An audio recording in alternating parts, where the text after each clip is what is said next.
For forearm supination, we'll have our client sit in a neutral position. Our access placement is the ulnar styloid.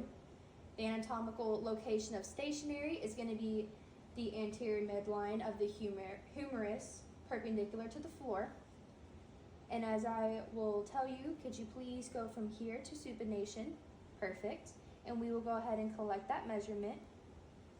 And as you can see, the measurement is about 79 degrees. For forearm pronation, I will start by the partner standing in neutral position by his thorax. I will stabilize the humerus, maintaining the radius and ulnar.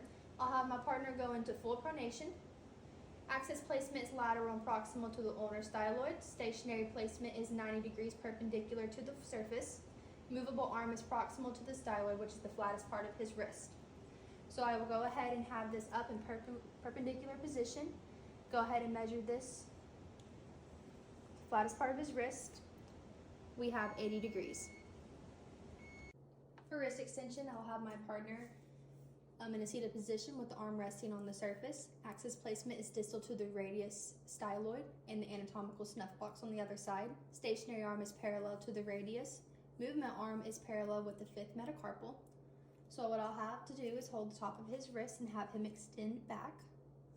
I'll get my goniometer ready, put it on the axis, parallel to the radius, and I will extend his fingers, his wrist back, have this measurement lined up right on that fifth metacarpal, 70 degrees. For wrist flexion, I have my partner in a seated position. The axis placement is going to be lateral to the forearm. Stationary arm is going to be parallel to the radius, and the movement arm is parallel with the fifth metacarpal. So I'm going to go ahead and place my goniometer parallel. Go ahead and flex down for me. And I'm going to measure to the fifth metacarpal. And I have a measurement of 70 degrees. For wrist ulnar deviation, I will start with my partner in a seated position. Axis placement is going to be on top of the capitate. Stationary arm bisects the center of the forearm.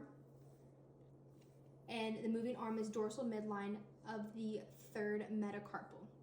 So I'll go ahead and place my goniometer on the capitate, have it parallel with the forearm. Go ahead and move in the position.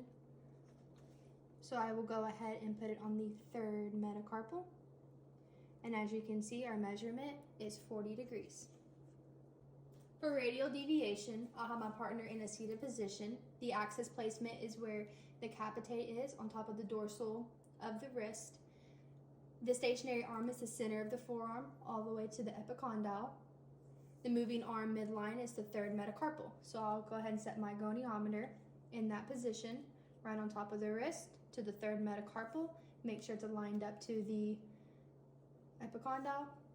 Go ahead and go into radial deviation. As I line that up, we get a measurement of about 15 degrees. For finger MP flexion, we'll start with our partner in neutral position.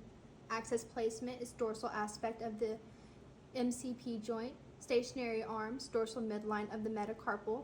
Movement arm, dorsal midline of the proximal phalanx. So what I'll have you do is you will flex your finger in this position. So I'll go ahead and have my goniometer lined up, parallel, and we can flex it a little further.